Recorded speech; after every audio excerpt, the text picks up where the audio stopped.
Hello, everyone. I'm Arben Skivjani, Deputy Chief Economist at RealPage and one of the hosts of Multifamily Talks, a podcast by RealPage. Today, I'm joined by Domingos Santos, Property Tax Director and in-house counsel at the Wolff Company, a fully integrated real estate investment firm. Now, Domingos advises the Wolff Company's various platforms on state and local tax issues and provides legal counsel to Revel Communities, a leading luxury senior independent living provider.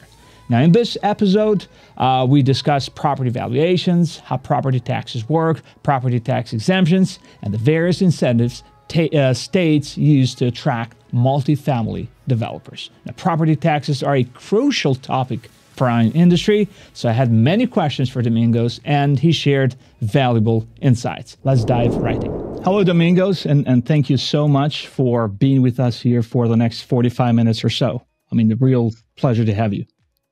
Thank you so much, Arben. I appreciate you having me on Multifamily Talks. Oh, absolutely. So just a few weeks ago, I guess right before April 15th, I found myself doing the most American thing, filings for taxes for 2023. And I mean, no matter how much we try to avoid it, we have to face the music eventually, right? And let's be real, it's pretty time consuming process, at least for me. I don't know about you, you're a tax expert here, not me, but so with various forms and software to navigate, it can feel like a real marathon. So while I was knee deep in tax forms, I couldn't help but think about how much more complicated it must be for multifamily property owners and investors. I mean, the U.S. tax code is anything but simple. I mean, extremely complicated. And dealing with it in the context of multifamily investment can be daunting. So I thought, why not bring in an expert to break it all down for us? So today, we will discuss property valuations and property taxes and how they impact the multifamily sector, so our industry, along with what you need to know to stay ahead. But before we dive into that, let's start with a few personal questions, if that's okay with you. Absolutely. Let's do it. All righty. So one of the questions my friends ask me all the time is how I chose economics as my profession, because, most of the folks out there consider sciences such as economics to be weird ones. So they understand the appeal of, becoming a professional athlete, a musician, an actor from a young age, but they find it hard to grasp how a passion for economics begins. So for starters, I'd like to ask you a similar question. How did your interest in the tax system develop to the point where now, you have decided to specialize in the U.S. tax code? And I don't know about you, but I don't remember my parents reading Adam Smith's Wealth of Nations, growing up. And did your parents read the U.S. tax code to you when you were going to bed? No, far from it. But, they did something even better. From an early age, we prioritized learning about current events and civic engagement. And so I fondly remember up until I went to college, we would always watch the news together as a family at night. And that was both local and national news. And so what was ingrained in me as a young person and then into young adulthood was that being engaged with government was important. Understanding how government works was important. And then later on in life, understanding how government was financed was important. So it wasn't a shock to me that my first job out of law school was working in government. My parents really impressed that upon me to be part of the system to make it better. And I'm assuming you do sort of the same thing, with your kids. You want them to be informed about the government, about how economy works, about how society works, right? It's not all about YouTube videos and whatnot. Yeah, absolutely. But YouTube does play a role in that. Absolutely. Tell me about it. Yeah, there's this great content on YouTube, and I love exposing my boys to learning about the economy, learning about civic engagement. Even at a young age, they're 5 and 7, but it gives them that seed that's planted that they can make a meaningful difference in the world. I mean, absolutely. And, I have to admit that, nowadays they can learn more from, those YouTube videos than from us parents when it comes to, economics or law or whatnot. Indeed. So speaking of those, early experiences, do you remember your very first job in the tax field, right, as a professional? And I'd love to hear about your journey and the path you took to get where you are today, including any challenges that you might have faced in your journey and how you overcame them. And also, if you could share a bit about the company you currently represent and what makes it unique. I know your company is a great one to work with and to work for. Yeah, thank you, Arben. My first job in tax was super special. I was the first out of law school hire at the Maricopa County Attorney's Office in the civil division. And when I went in for my interview, the division chief, I'm still friendly with to this day, he asked me, "Hey, what do you want to do? If you join our office?" And I looked at him and I said, "I'd really like to work on property tax issues." And he looked at me very wide-eyed. Why property? So during law school, when I was on law review, I wrote my note on preferential tax assessment schemes for agricultural uses. And it got me heavily involved in understanding that system. And it was just fascinating to me how state and local tax can really move economic behavior at the state level and dare I say, even at the national level. And so when I told the division chief, "Hey, I want to work on property tax issues," he got all wide-eyed because no one in the office wanted to do that. So that after that, I was an easy hire. And so I was a brand new lawyer. And I just had the best team around me. My bureau chief gave me a lot of responsibility as a young lawyer, and it caused me to grow up quickly in the discipline. And then in addition to my bureau chief, I had just a wealth of experience of older lawyers around me who shepherded me through learning how to be a litigator, learning how to be a good counselor to government agencies. And those are still skills that I use today in private industry. What is sort of the number one skill that you value so much that you learn from those mentors? I mean, it's important to learn from books, but the things that you learn from, people around you are so important. The most important skill that I learned from the mentors I had early in my career, and I try to impart this on my children, is just listening. So taking the moment to understand who you're speaking with, having empathy regarding their position, absorbing what they're telling you, being thoughtful about it, and then speaking. Far too often we speak too quickly in society, don't we? And they gave me that temperament to be thoughtful, to listen, to be calm, and then to provide meaningful advice about a path forward, both to governments and now in private sector.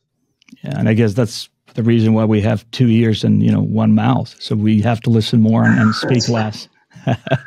Well, yeah. It's funny how no matter how many years we've been, crunching numbers and in your case, navigating the tax codes, there's always that I would call secret sauce that keeps up fired every single day of the week, month, year. So as a real estate tax director, what's your secret sauce? I mean, what keeps you motivated and passionate about your work?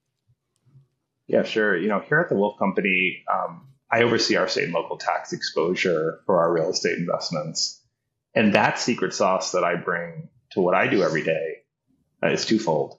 One, it is minimizing surprises, right? So my colleagues rely upon me for data and forecasting.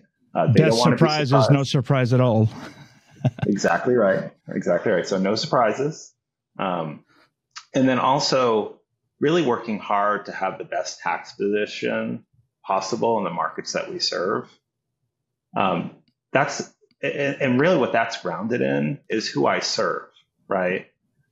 So I serve our residents, our investors, and then I serve my colleagues. I keep that clearly in my mind as I work throughout the day, because I know that where we can save on our property tax obligations, we have more resources to invest in our residents.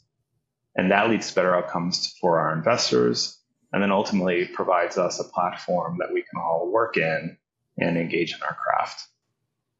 I mean, do you ever regret the path you have chosen? Because I don't, but. No, I really don't. I think it's a blessing to work at the Wolff Company and more broadly to work for multifamily generally, because the work that we do provides a place for people to live. One of your colleagues did an episode on the loneliness epidemic, and that resonated with me, because when you're living in a community, it's really important to know your neighbors. And as multifamily practitioners, we can do a lot to help people get to understand community. And how can you do that? You can make resources available by reducing tax expense so that you can spend into creating community and creating meaningful relationships for our residents. Yeah, I agree with you. But do you think, as a country, we are losing that sense of community? I mean, both you and I have our roots back in Europe, and I think back there we still have that mentality. It's all about community, but I don't see that here as much. I could be wrong, but that's the way I see it. What's your take on that?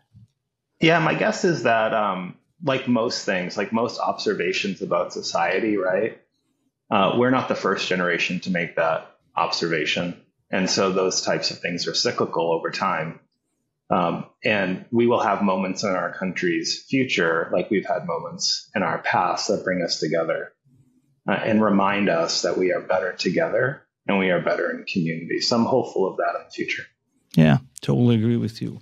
Well, there is a common stereotype that tax professionals and as well as economists don't have sense of humor at all. But, that's far from the truth. And in fact, some of the predictions that we economists make are quite laughable. I have to admit it.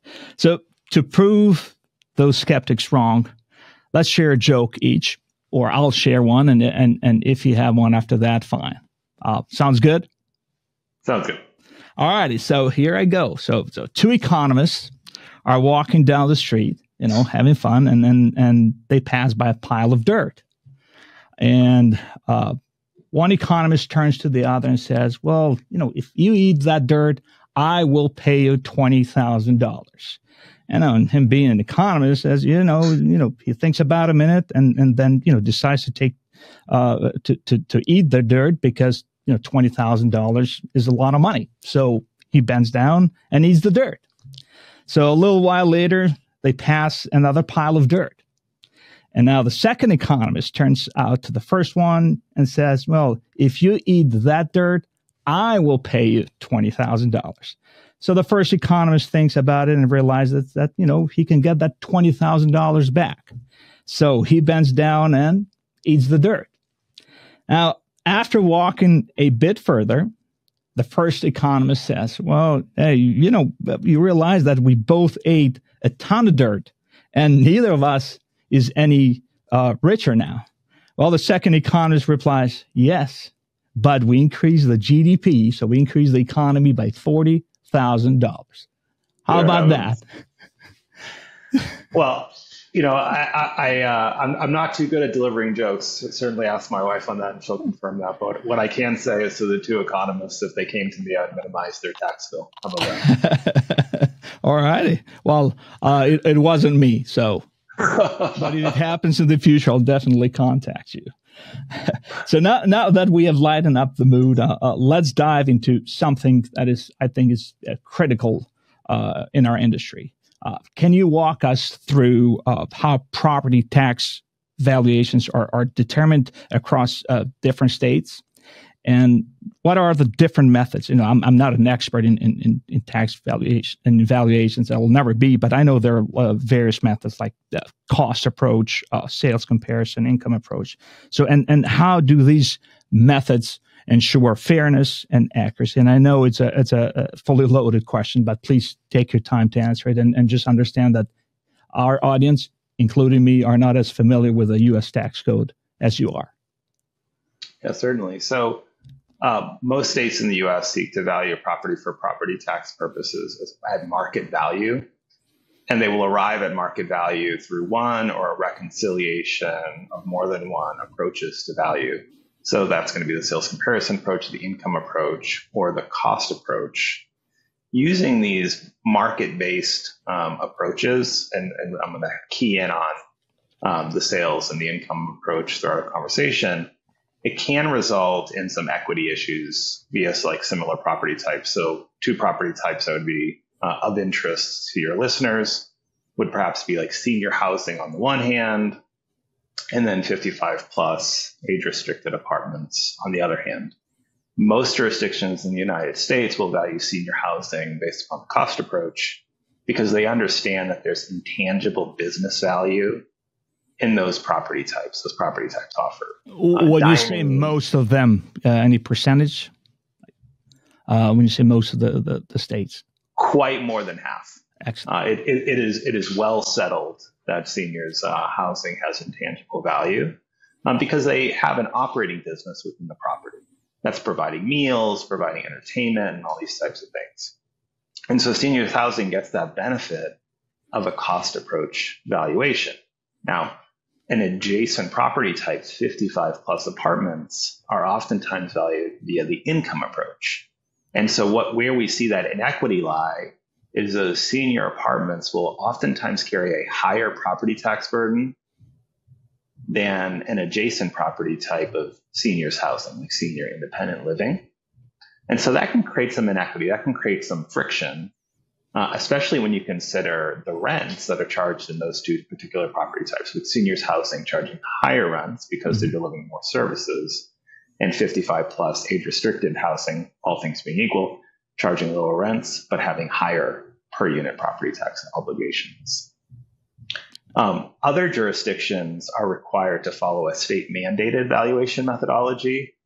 And so, for example, in Colorado, Colorado assessors are required to use a sales comparison approach to value, with a competing state, Nevada, which is mandated to use the cost approach to value. This can be really a problem for owners, especially in states like Colorado, when you have market dislocations. So when you have market dislocations like we saw after the GFC, or as we saw in the beginning of 2022, as the Fed started to increase rates, we just didn't have a lot of sales.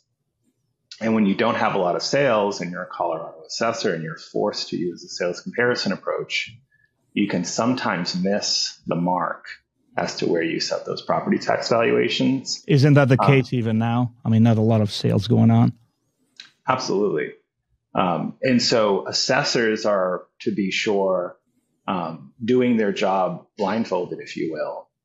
And then property owners, unfortunately, when they seek to protest those valuations, they don't have a lot of data either, because the market's in a period of dislocation.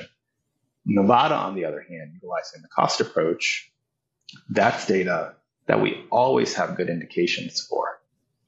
We generally have good indications for land values. And then there is a service by CoreLogic, the Marshall and Swift valuation service, that gives us a good read on what construction costs look like in all of the various jurisdictions.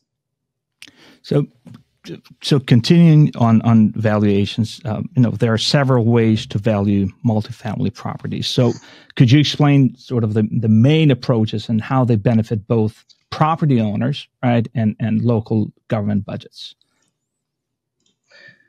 Yeah, and this will be a theme throughout our conversation, I feel.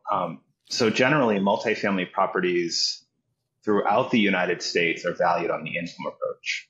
And to be sure, property appraisers, developers, operators, your audience will be sympathetic to that. It's how we value these properties at sale by capitalizing the income. But for local governments, this can really be a double-edged sword, right? During expansionary periods like following the GFC, as we came into a period of expanding asset values, local governments became accustomed to growing property tax bases. In fact, many local governments could actually reduce a tax rate while bringing in more tax revenues. Interesting. And as government grows, of course, right, those have the nature of becoming semi-permanent obligations, right?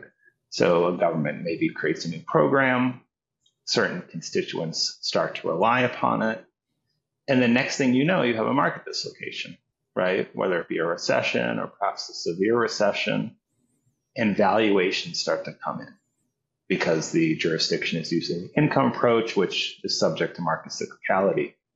As those valuations come in, as owners come in and start protesting valuations, driving valuations even further down, tax rate setting jurisdictions are then put in the politically precarious position of having to increase tax rates. And even doing that, they may not be able to have the same level of tax receipts. So on the way up, the income approach to value is a very attractive one for local jurisdictions. But on the way down, it can be something that causes strife in local governments. Yeah. For multifamily operators, it follows in the same way. The income approach to valuation, on the way up, property taxes increase, right? And luckily, in an expansionary period, a multifamily operator may be able to absorb that added expense. But on the way down, assessments work with a lag. So they're working with perhaps 1 or 2 year old data. And so those property tax obligations continue at a higher level, just as that operator or that developer may be experiencing stress. And so that can be quite a challenging time. We're living in that time now. And we lived in that time following the GFC.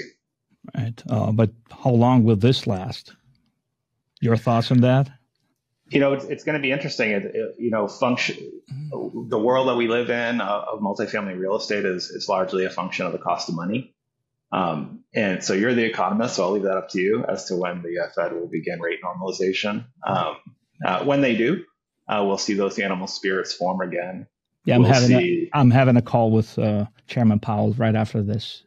Excellent. I'll let you know what he tells me.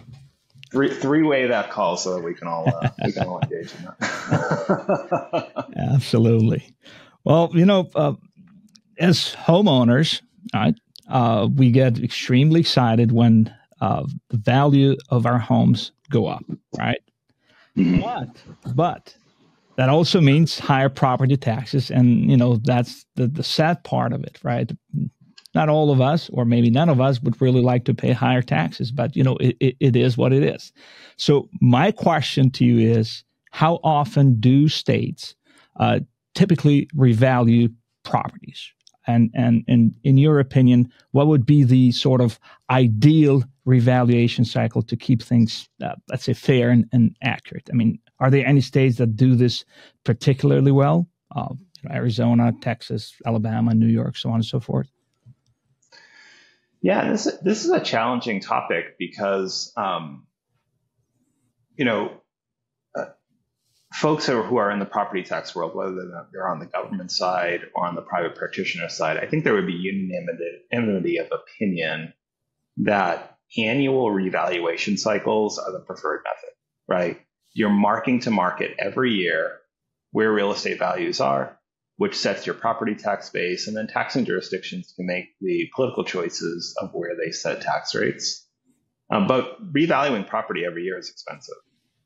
You either have to have your own staff as a government agency, or you're contracting with a third-party appraisal firm to revalue your jurisdiction.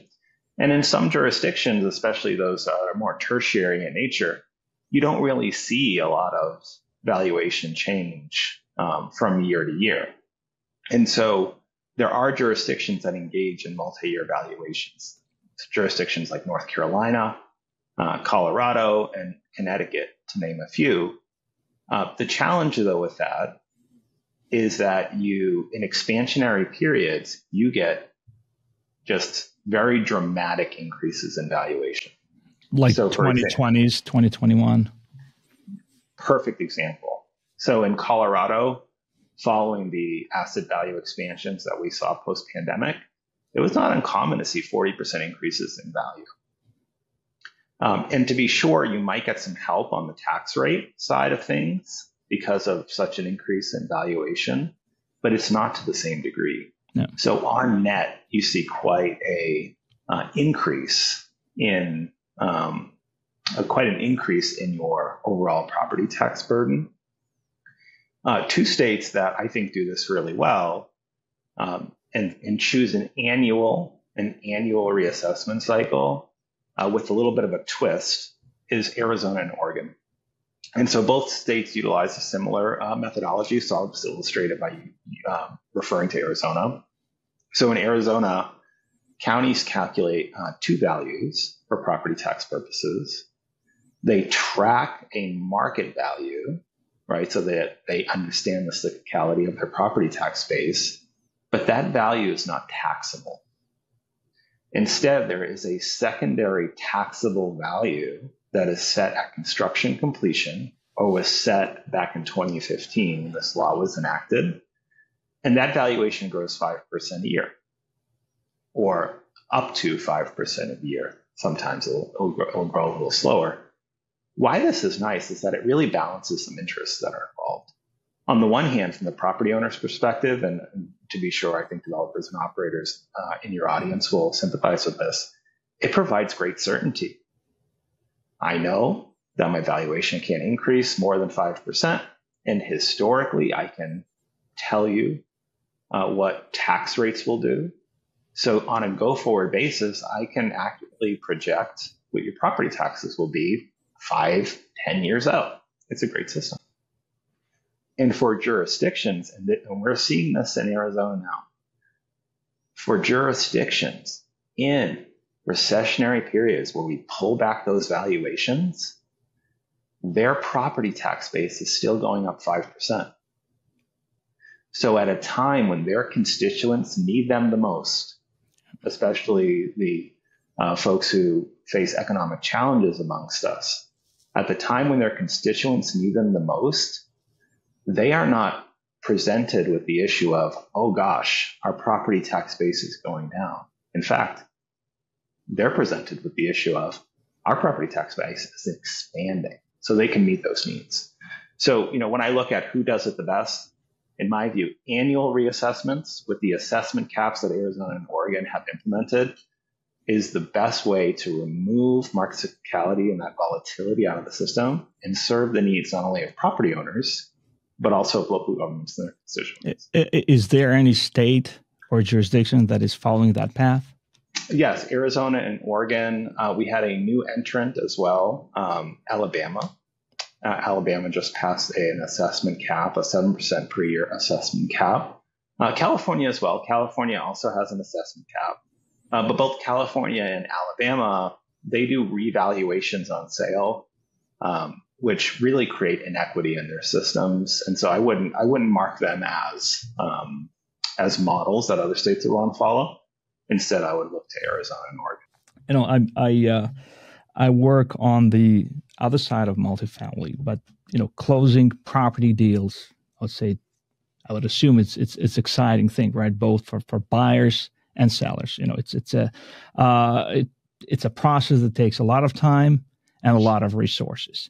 So my question is, how do states, right, or local governments at any level react when a property is sold? And why is this important for multifamily developers as well as operators? So can you share some examples of how different states handle this? Yeah, for sure. And candidly, we talked a lot about valuation methodologies prior. We talked about revaluation cycles and assessment caps and these types of things. But this is perhaps the most impactful topic. So post-sale reassessments, and we'll call that the broader theme, the treatment of post-sale reassessments varies across the United States. And that makes it quite challenging for multifamily operators as they enter a brand new market they have to understand how that jurisdiction engages in post-sale reassessments. And so, for the listeners, I'm going to create 3 buckets, and we can talk about those buckets. First, you have assessment jurisdictions that just disregard sales, or they consider a sale just but one data point amongst many in considering what to do in a post-sale situation. An example of that approach is the state of Nevada. We spoke briefly about this before. The state of Nevada mandates the cost approach to valuation. And so, with the exception of land sales, which is an integral part of concluding to a cost approach valuation, Nevada doesn't care about sales prices because they're simply just asking what is the cost to reproduce the property less any applicable depreciation. In my view, this is the best system. What this system does is it doesn't take into account that market cyclicality, and it allows buyers and sellers to freely engage in transactions without any return dilution. Because if you're a seller of assets and your jurisdiction does revalue on reassessment, your buyer does not inherit your property taxes. They have a new property tax starting point, and that dilutes returns, making that a less advantageous state to do business. Since in your opinion, it's the best method, then why don't other jurisdictions, other states adopt this method? To be sure, yes. So that's a fair criticism. So, Domingos, if you think it's a great method, why is Nevada the only one that does it? There is an allure on behalf of state and local governments to expand the tax base. And there's good reasons for that, right? They have needs of constituents that they have to serve. Expanding the tax base makes that easier. And so one really good way to expand the tax base is make it subject to market cyclical trends. We know that roughly 1 out of every 7 years we'll have a recession. So 6 out of the 7, we don't. So if 6 out of the 7 you have asset values, all things being equal, increasing, you'd want to revalue on sale. But in that 1 year, 1 out of 7 years, maybe it's 18 months, well, we do have a pullback. That's where you suffer the consequences of engaging in that type of exercise. Excellent. The second group of jurisdictions, and this one is candidly the more tricky one, is where there is not a state law mandating reassessment, and I'll get to that third bucket. So instead, you just simply have to discern, right? You take out the crystal ball, right? You have to discern the pattern and practice of that jurisdiction reassessing sales in the past. But this has its own troubles, right? So, one of the dangers in any type of forecasting exercise is the risk inherent in extrapolating the past into the future. And so when you extrapolate past reassessment behavior in the future, the blind spot that you have is that local jurisdiction may change its policy. And because these local jurisdictions are principally county jurisdictions or town jurisdictions, they're not subject to the same state administrative procedures acts that would require notice, rulemaking, comment type exercises with the regulated community to get that feedback. Policymakers can simply just wake up and say, hey, we used to reassess property generally at 70% of the sales price. Now we're going to move it up to 90. So that one risk is of extrapolating the past into the future is policy might change. The other risk, and this is becoming quite material as you look across assessment jurisdictions, is that we're having the baby boomers retire. So these baby boomers who have been in leadership roles in these assessment jurisdictions are retiring. And so all of a sudden you look at your priors in a jurisdiction and say, they tend to always revalue between 70 and 75%. So as we're looking at this multifamily asset, we're going to model that 70 to 75%. You buy the asset. The next day, the chief appraiser announces his or her retirement, has a nice party, right? And the new chief appraiser says, aha, this is my chance, right? The new policy is 90%. And then that becomes quite problematic.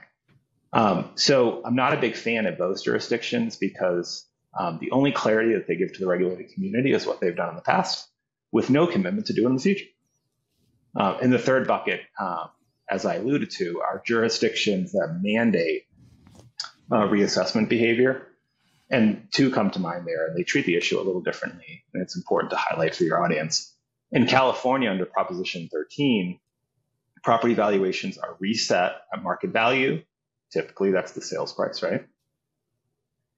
And in South Carolina, which is a beautiful reassessment regime, it allows owners to have their properties reassessed not at 100% of market value, but instead at 75% of market value. This is very favorable because not only do you have predictability, but you have predictability of a reassessment below your purchase price. So, I think as you can see, these post-sale reassessment methodologies can be very important to developers as they develop properties and they're thinking about their next buyer, but also to operators who buy those assets because they have to really forecast that correctly. Absolutely. And since we are headquartered in Texas and since Dallas sort of is number one hub for new multifamily development, do you have any stats on Texas or Dallas?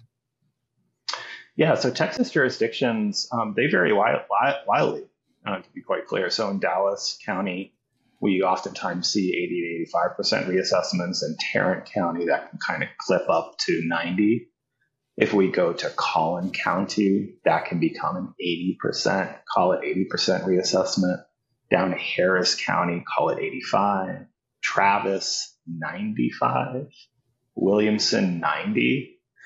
And so what you can see, and you really do see this in Texas, I'm glad you brought Texas up as an example because it's been fascinating to me, is counties don't admit this, but you can almost see that they use it as a tool of competitive advantage.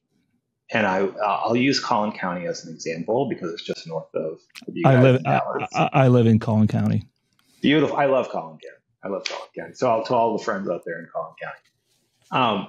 Collin County, by having that lower reassessment ratio, if you're a developer or if you're an operator and you're agnostic to a particular location in the Dallas-Fort Worth metro, Collin County is the place to be, right? They have a historical practice of lower reassessment ratios than Dallas and Tarrant County. Even their nominal valuations that they come out with when a property is completed are rather fair. So they give themselves a competitive advantage over other jurisdictions in the Dallas-Fort Worth area.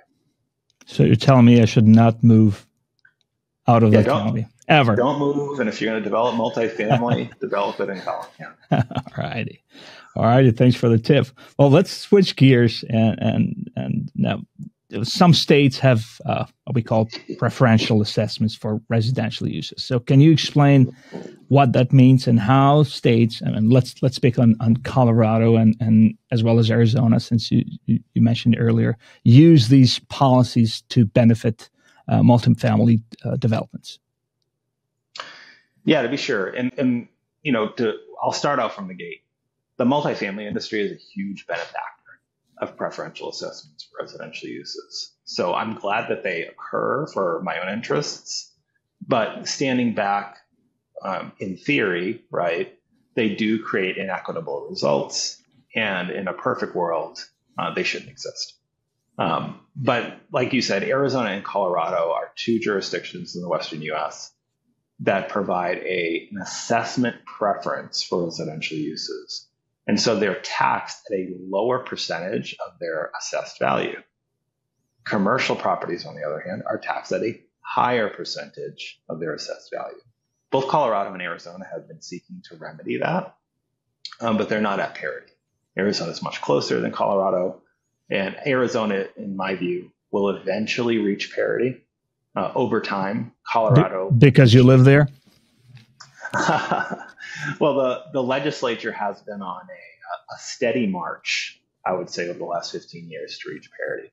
So I think they'll reach parity, but the tough piece about it is that by shifting more of the tax burden over to commercial, you're actually magnifying the volatility problem that we talked about earlier, so the market cyclicality issue.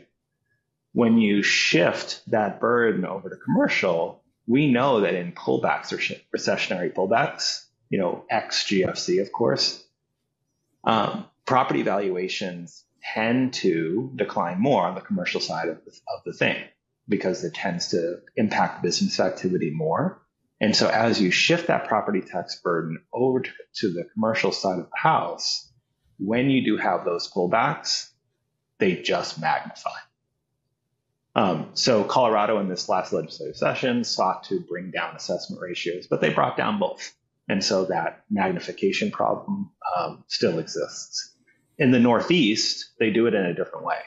They have assessment parity between residential and commercial property, but Northeast jurisdictions tend to apply different property tax rates. So they'll have a residential property tax rate and a commercial property tax rate. The city of Boston is engaging in quite a wide conversation currently around where they're going to be setting those commercial property tax rates, because those office buildings in downtown Boston, where I was originally from, have suffered greatly as a result of the work from home phenomenon. And so as those valuations have come in, Boston policymakers are saying, well, we still need to meet our budget. And so do we increase the levy on commercial property, candidly, at a time that commercial property owners can't bear that expense? Absolutely. So instead of having a resident preference, if you just had parity, you would be able to avoid what I would say are very uncomfortable discussions. So is it just Boston on the eastern side of the country, or other bigger metros, such as New York, you name them, New Jersey? Massachusetts is a classic example in the Northeast of where this occurs, and the disparity is quite wide. Okay. All right. Well, let's take a moment discuss tax bases. All right. It's having a strong tax base. I remember this from my sort of Econ 101 is the goal of every single government out there, be that local level, state level, even federal level. But achieving that goal is extremely hard. So why is it important to create property tax system that sort of minimizes volatility? I mean, none of us like volatility. So what challenges do jurisdictions face during downturns in real estate market, and how can stable tax systems help with that? Yeah, for sure. This is an important question. So the impulse, like we discussed earlier, for local jurisdictions is that expanding the tax base is good, right? As you expand the tax base, you can do more things, right? But the method of expanding the tax base in many U.S. jurisdictions is to have a valuation methodology that tracks an exchange value. So value in exchange is identified either by the sales comparison approach or the income approach. And like we discussed earlier, when you're tracking value in exchange, you're going to be subject to those cyclical issues. And so while you will have a growing tax base in good times, in bad times, your tax base will pull back and it will create some challenges for you as you confront constituent concerns when you have a recession. And so states can minimize that volatility, but to do so, they really have to engage in structural changes. So the first, and we spoke about this a little earlier, is adopting a two-tier valuation approach like in Arizona. That results in a tax base that is largely insulated from business cycles. And so if you're a policymaker and you want to insulate your local tax base, and remember, one of our most important roles that we have at the local tax base is educating children. Most school finance comes from local property taxes. And so insulating that from market volatility is really important. So having that two-tier assessment system ensures that even in downturns, the tax base is expanding. And then second, and I'll sound like a broken record on this episode, but it's adopting a cost approach-based system. Cost approach-based system ensures that you will have minimal volatility, and it doesn't require that two-tier system. One of the criticisms of that two-tier system, both in Arizona, in Oregon, certainly to a degree in California, because of their reassessment on sale, and then soon to be in Alabama, as they have a couple of cycles under their belt following passage of a assessment cap regime, is inequity, right? So as you have those assessment caps, you can have stark gaps between the valuation of like-kind property that was built just a couple of years apart. No one really likes that. And candidly, it's something that we just bear as a trade-off for that minimization of volatility.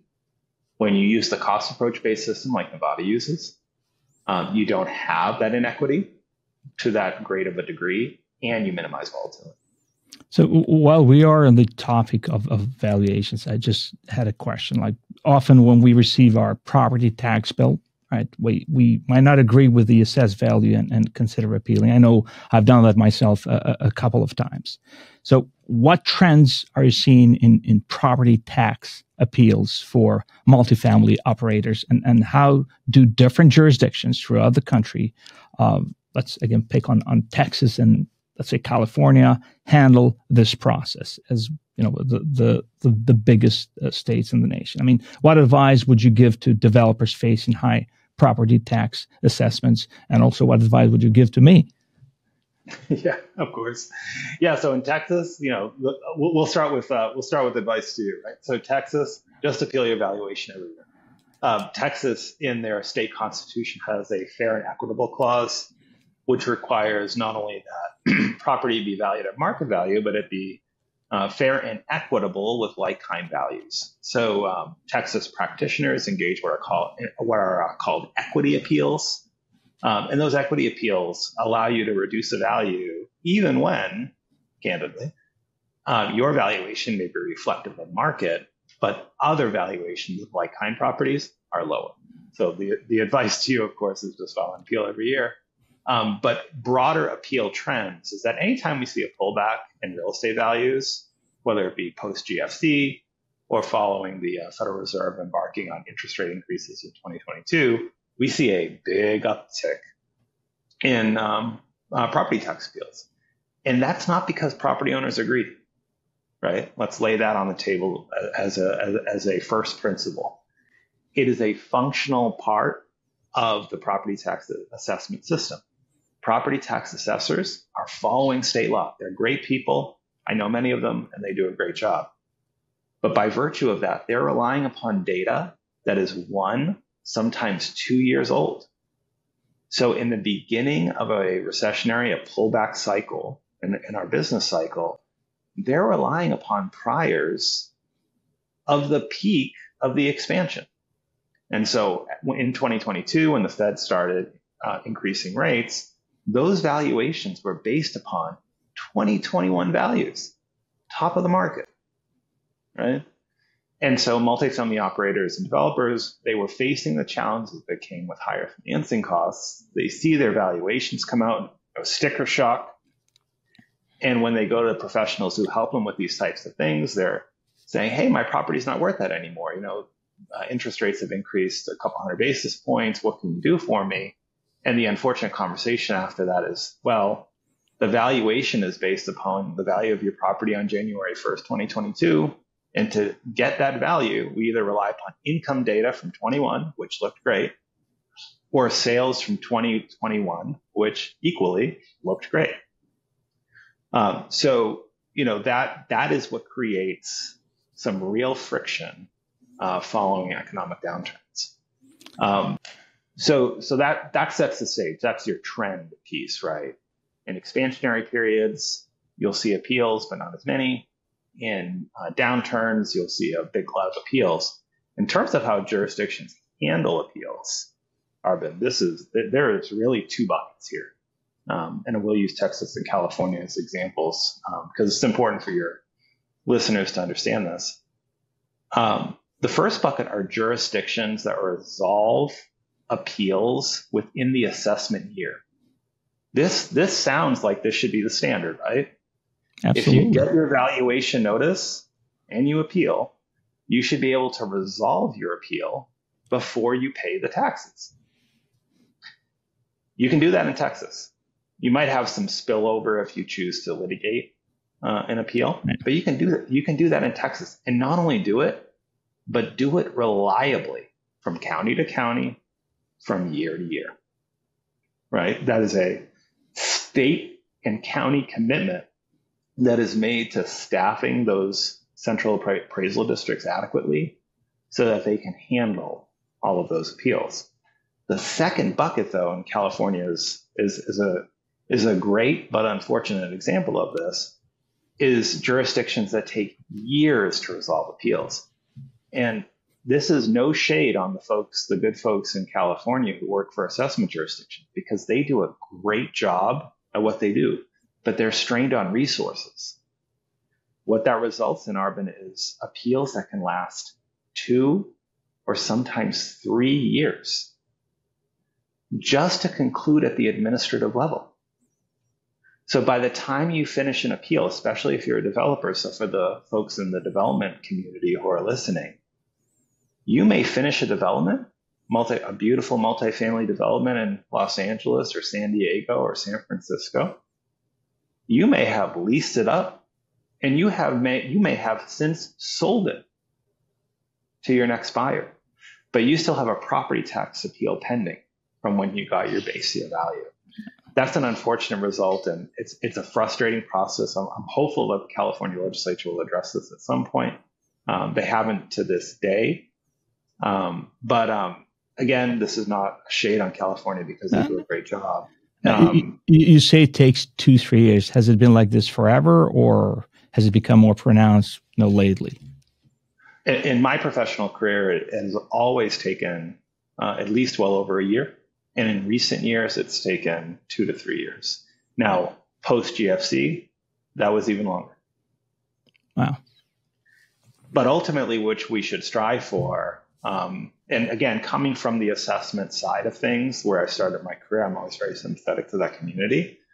What we should strive for are assessments that are correct from the beginning. And so what I'm hopeful for is that jurisdictions that utilize computer-assisted mass appraisal models will continue to leverage those, continue to improve them, and hopefully aided by artificial intelligence, we will get to the point where we can adjudicate appeals, not by in-person negotiating or who has the most connected professional with the local jurisdiction, right? We can simply resolve appeals based upon rules-based systems, and artificial intelligence can help us with that. Well, amen to that.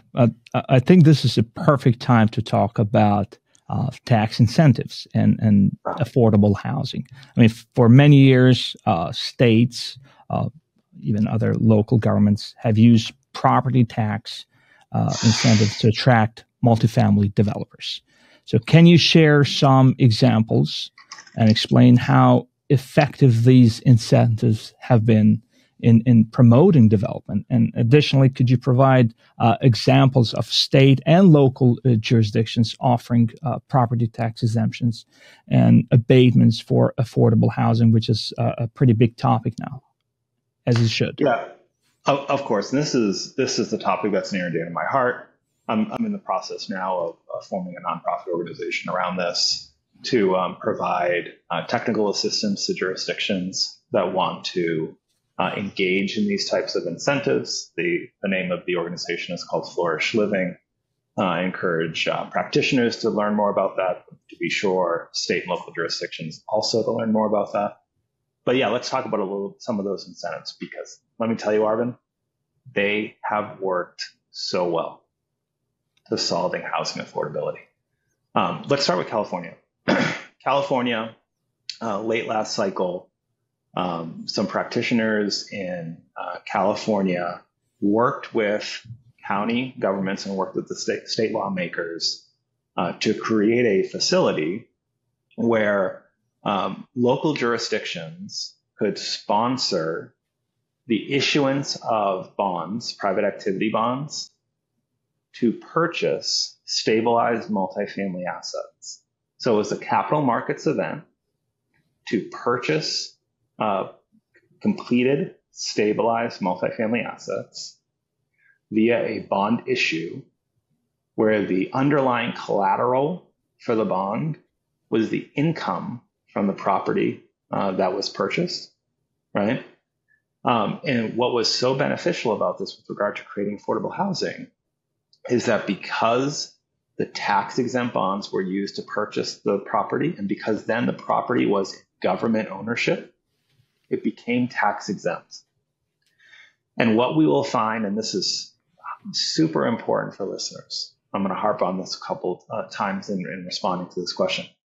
What we find is that when you remove property tax expense from rent, you get to a level of affordability for low-income individuals, 80% AMI housing. And so what I encourage jurisdictions and when I speak to them is don't look at property tax incentives as giving up property taxes. Look at property tax incentives, abatements, exemptions, these types of things, as being an active participant in your community for creating affordability. So California did a great job in doing this. Texas followed suit. Texas has a public facility corporation law in Texas that you may have heard about in the popular press. It was quite the thing a couple of years ago, and caught the attention of the legislature. So Texas, Harris County being a notable participant in this, engaged in transactions with developers, sale leaseback type transactions, so that multifamily properties got a 100% property tax exemption in exchange for reserving a certain level of affordability. Oftentimes it was 50% of units being affordable to low-income individuals at 80% AMI demographic. And how do you get there? You get there by simply exempting the property tax and then taking all that savings and reducing rents for those units that you have marked affordable. Again, to underscore, that is not, to properly characterize it, it is not granting a private interest a tax exemption.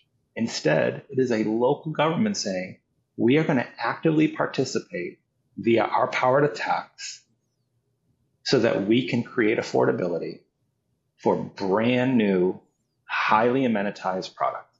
And so the Texas Public Facility Corporation program, remarkably successful. Harris County. Do you know how many MSAs or counties participate in this program in Texas? Harris County did, Dallas County did, Tarrant County. Yes, all of your major metros participated. Harris County, though, was the largest utilizer of this, and for good reason. We need affordability in Harris County. They did over 80 deals during last cycle, and trust me, that is foregone property tax revenue that was not wasted. That was foregone property tax revenue that provided affordable, quality homes to Texans so that they could have extra margin in their household budgets to do what? To engage in consumer spending, right? We know this, right? So if we reduce rent, we give people a lower rent so they can have a better place to live. That margin that they save, they're going to utilize that to engage in perhaps further education, skills development, consumer spending. These are all wins for local communities that engage in this. And I'll touch upon just two more if you'll allow me, Arben. Absolutely. Governor DeSantis, he signed into law the Live Local Act in Florida. The Live Local Act, it provides 100% property tax exemption for units that are priced at 80% AMI, and a 75% property tax exemption for units priced at 81 to 120% of AMI. Again, another meaningful property tax exemption to provide affordable, new, highly amenitized housing for Floridians. That has been very successful. The legislature this year did amend the law. And in amending the law, they provided for an opt-out provision for counties from the 75% property tax abatement. That's the greater than 80, less than 128% AMI housing. There was some concern from some counties that for that level of affordability, there should not be a property tax exemption. To date, only one county, Pasco County, has opted out of the program.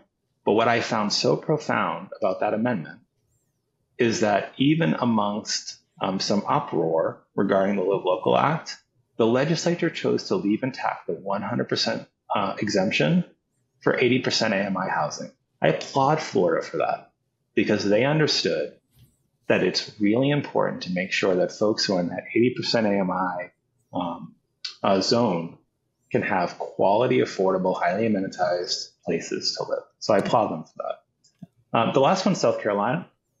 South Carolina also has a 100% property tax exemption. They're currently debating on how they're going to amend that. We are anxiously awaiting a conference report regarding a bill that is pending in the South Carolina legislature. But that bill requires 75%, or rather the current law requires 75% of units to be affordable to 80% AMI residents, and it requires cooperation with a nonprofit housing corporation. South Carolina has developed, I believe, almost 3,000 units of housing under this law.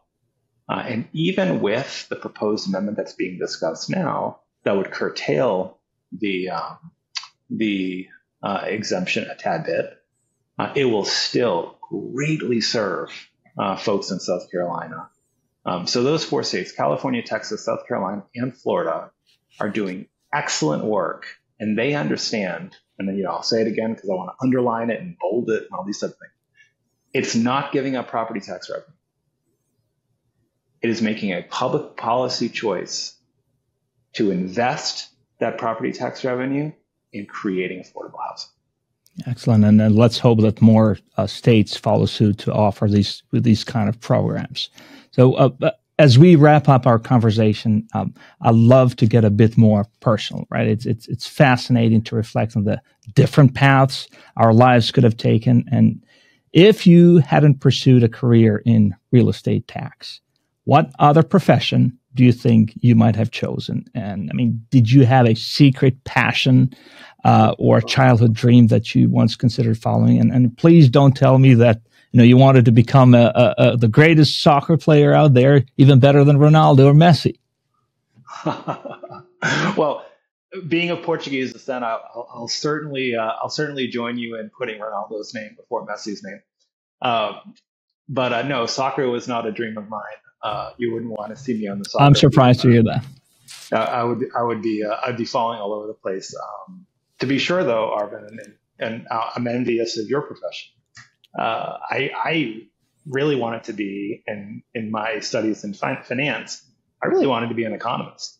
I love the idea of looking at the broader macroeconomy and understanding why people make the decisions that they do. And then utilizing what you learn from that study to better create incentives for behavior that policymakers want to see occur. It's always been a fascinating interest of mine.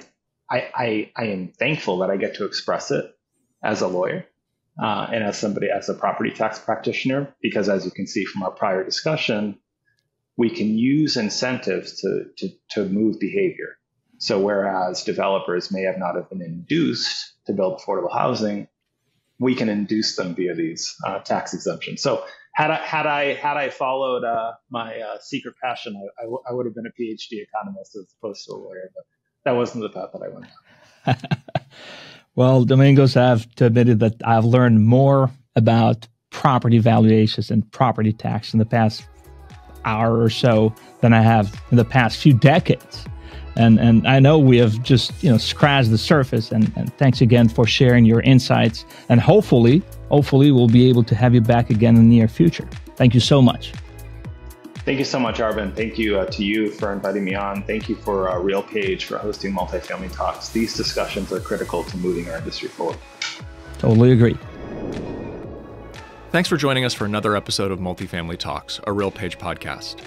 As always, the views expressed are those of the individuals participating and not those of RealPage.